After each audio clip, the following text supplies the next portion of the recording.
Yeah, my name is Andrew. I'm a compulsive eater. I weigh and measure 3 meals a day from the grey sheet, and I write them down. I turn them over to my sponsor. I don't eat between meals no matter what, and abstinence is the most important thing in my life today. And I've been abstinent since the 21st of December 2013, and for those daily reprieves, I am truly grateful. My home meeting is the European men's meeting on Saturday morning at 7:30 British Standard Time.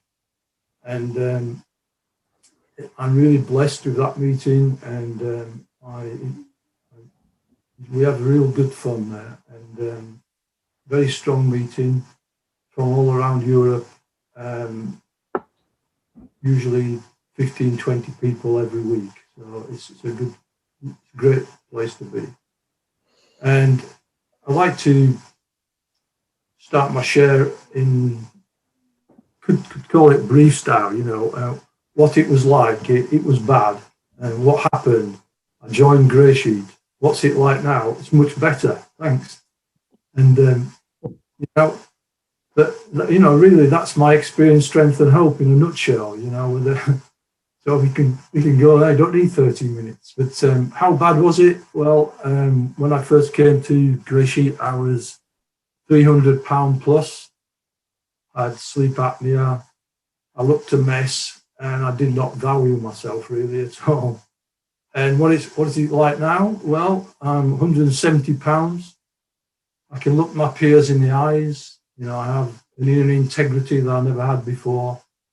And many times when I see myself in a shop window as you're walking past, I don't recognize myself, so I'm still trying to catch up with the way I've changed, I've changed physically, but mostly the most important thing is what I've done internally, And I've been asked to share about the slogans, so I'll try my hardest to interweave the slogans into this share, and I don't know how it will turn out, but I have a little bit of a format. It's great being on Zoom. I've got the screen over here with something on and the screen over there. So I've got my reading material sorted out.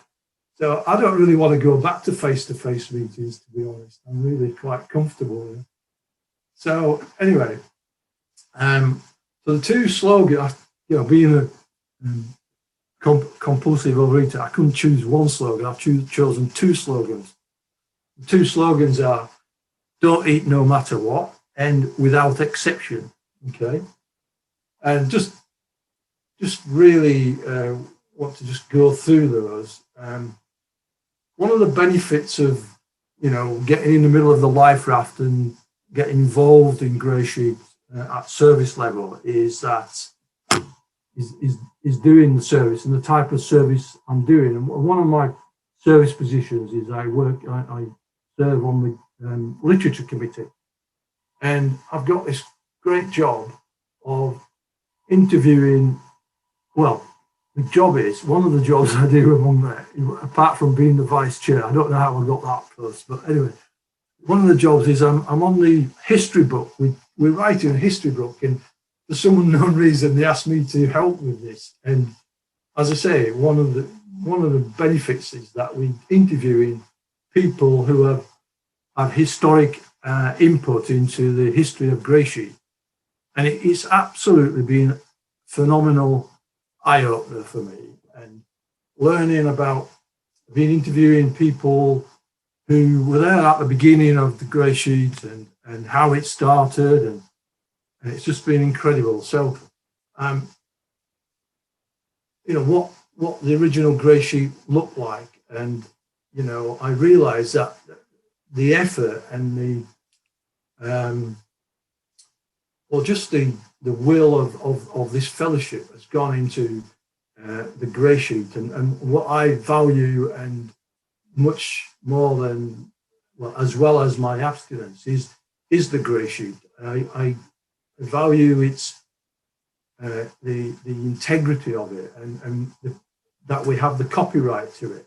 And I didn't really realize how important that is, but it's actually the baseline of the whole fellowship. And I've also been talking to people who were involved in its incorporation. GreySheet starting as an incorporation and how it broke away from OA and who was involved and what happened, and one of the, we were interviewing people. I interviewed a guy from New York last week who, anyway, I won't mention any names, but, he was talking about, there was a meeting in Boston and there was two groups saying they were trying to take the GreySheeter away from the GreySheeters and they weren't having it. And, there was actually a fist fight in the lawn outside over the GreySheet. And this is incredible to find out, and it shows how much value the people and love the GreySheet and how much clarity and it's willing to fight for as well, and it's willing to protect. And one of the things that really, perhaps I should work at it with my sponsor, what annoys me in the fellowship is when people send electronic versions of the GreySheet around to people, if I can get one of these in Europe and I send them around to people in Stoke or London or Devon or Belgium or Slovenia or Slovakia, whoever wants one, I'd send them out. And I want to protect it, and so, that's part of my service duty, but I'm not doing it because I have to, but because I really believe in it, And so one of the great differences between all the other food fellowships are two things: is that we don't eat no matter what, and we don't eat without exception. So being a good scholar, I've got this slogan's trifold here, and I just wanted to read it out really. Don't eat no matter what, or no matter what. We don't eat no matter what happens, how we feel, where we are, or with whom we're with. We do not eat any foods that are not on the GreySheet, any foods in between meals, or any foods that have not been approved by my sponsor or our sponsors. It's pretty explicit. And without exception, this is the interesting thing. When people, when you get newcomers, I was sharing with a guy from Saudi Arabia the other day who was interested in, when I explained to him what without exception meant, it's a bit like, it says in the big book, when we talk about things about God, you can see their face drop, well, it's a bit the same without exception. So, following the GreySheet, weighing and measuring all food in all situations, no matter what. Whoever tries to sabotage your abstinence, no matter what, birthdays, holidays, etc., no matter where, parties, restaurants, dates, parents' house, etc., no matter what, the best or worst things in life that life brings to you. And, I guess when I started, I'm not sure I had that sort of commitment.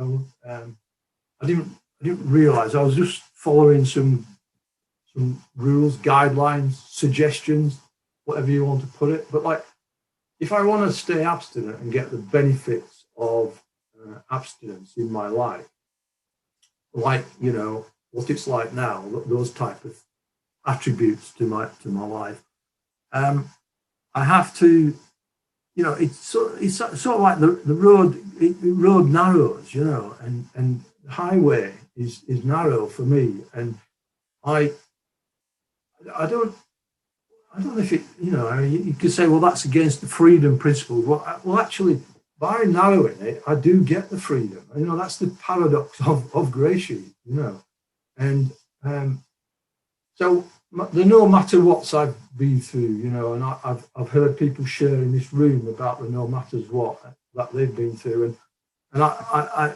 my heart goes out to, I love listening to no matter what stories, but we all have our own no matter what. My mother died, early on in abstinence, just I can go on, so things. I also know things haven't really worked out. I thought once I'd lose my weight, I'd sort of ride off into the sunset and live till I'd be 120. It's not quite how it's happened, because what I've found out in GreySheet is that I have a serious heart problem, and I as a result of my overeating, overindulging, over drinking, over whatever that I did before I came to GreySheet, I've damaged myself. But what has happened is that even though through serious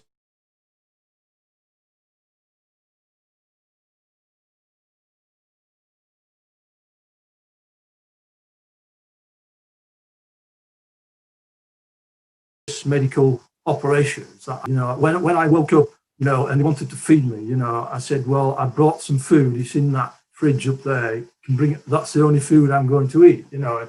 Whatever they tried to persuade me, and they were quite interested in this. And like all, I don't know, perhaps there was a lot of interest in me weighing and measuring, even wired up to all these machines, you know. So that's a no matter what. You know, losing my job or getting redundant, starting up in employment as myself again in my own right, you know. All the benefits of it are well documented, you know. This inner integrity, you know. I was once in a meeting and this guy came up to me and he said, you look after yourself, don't you? You do. And he sort of like, you know, you look in the eyes. I said, well, yeah, I'm careful what I eat. He said, yeah, I could tell that. And, you know, and we had this conversation, a real man-to-man conversation. And I could look at him in the eyes and I felt his equal, because he was obviously a fit guy from what he did. He didn't do GreySheet, but he did stuff similar to it, you know. So all I'm saying is that I always lost out, you know, when I always compared my inners with other people's outers, I always came off second best. And I try not to do that today. And well, not only that, but like I do feel an equal to anybody today. You know, I'm not the same, but I'm the equal, you know. So that's what I like to think about. And he talks in the big book about I need a program which gives me unlimited expansion, and that's what GreySheet does. It through the clarity of mind I've got now, and the inner integrity, you know, that I'm doing things that I never thought were possible before. And 12 minutes elapsed. Thank you. And you know, I realized that the way I'm living my life is a spiritual life, you know. I realize that not eating between meals is a fast. You know, I'm fasting between meals, you know. That's the way I look at it, you know. And that's why, you know, breakfast, the break in the fast from overnight, you know. And that early morning weighing and measuring is just my first, you know, meditation or my first talk to God, you know. And what happens is whatever is going on in my life, you know, GreySheet is my anchor. It's my structure. It's my skeleton. You know, a way of measure for, you know, things may be going wrong. The bank manager may be calling me. I don't know. Whatever. My wife may be pissed with me. You know, I don't know. Whatever's going on, as long as my food is right, everything is all right. You know, and I can sort anything out. And you know, this pandemic, you know, with my condition right happening in the middle of it, it was a frightening time, you know, and yet I survived, you know, and I am surviving. And you know, being locked down with people who don't necessarily agree with you, and actually getting my food, my abstinent food, was really difficult at the beginning. I just come out of hospital, everything's locked down, and I can't get my food, you know, and you know, maybe I was a bit forthright with people, because I couldn't get out of my house and go to the shop myself and buy my food. I had to rely on other people, and the other people, I don't think they were trying to sabotage me. They just weren't cooperating with me, you know. And so I had to make amends for that, and I'm still making amends for it today, you know. But anyway, I'm closing down my share now. So, you know, as I say, you know, weighing and measuring my food, not eating between meals is spiritual, you know. Writing my food down is spiritual. Not eating between meals, I've said that. Reaching out and helping others is spiritual. You know, it's all spiritual, you know, whatever you define that to be. But for me, it's a closeness with, you know, this higher power that I've been given blessing of as a result of GreySheet and being sober and abstinence. So I'll leave it there. Thank you.